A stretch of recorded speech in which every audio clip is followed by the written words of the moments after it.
அனைவருக்கும் வணக்கம். 2025 டிஎன்பிஎஸ்சி நம்மளுக்கு நியூ சிலபஸ் கொடுத்துட்டாங்க. அது எல்லாருக்குமே தெரியும்.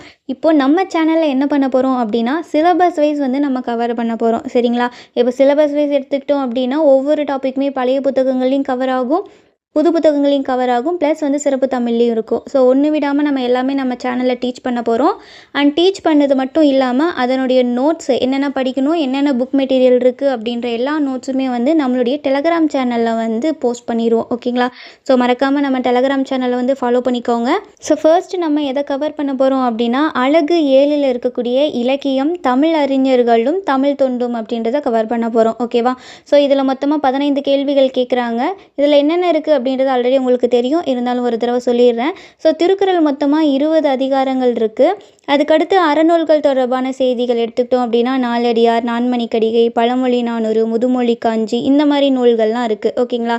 இப்போ நாலடியார் மட்டும் எடுத்துக்கிட்டோம் அப்படின்னா அது 6th ஓல்டு புக்லேயும் கவர் ஆகுது, நம்மளுடைய 7th நியூ புக்லேயுமே கவர் ஆகுது. ஓகேங்களா? ஓல்டு புக் படிக்கணுமா அப்படின்னு கேட்டிங்கன்னா கண்டிப்பாக படிக்கணுங்க. கீழே குறிப்பில் அழகு 7க்கான பாடத்திட்டம் 10ஆம் வகுப்பு வரையிலான பாட புத்தகங்கள் அடிப்படையாக கொண்டது அப்படின்னு சொல்லியிருந்தாலுமே, ஒரு சில டாபிக் பழைய புத்தகங்களையும் கவர் ஆகுது, ப்ளஸ் 11th 12th அண்ட் சிறப்பு தமிழ்லையுமே கவர் ஆகுது. நம்ம அதை ஸ்கிப் பண்ண முடியாது. நம்ம யூடியூப் சேனலை சப்ஸ்கிரைப் பண்ணி வச்சுக்கோங்க, டெலகிராம் சேனலை ஃபாலோ பண்ணிக்கோங்க. தேங்க்யூ ஃபார் வாட்சிங்.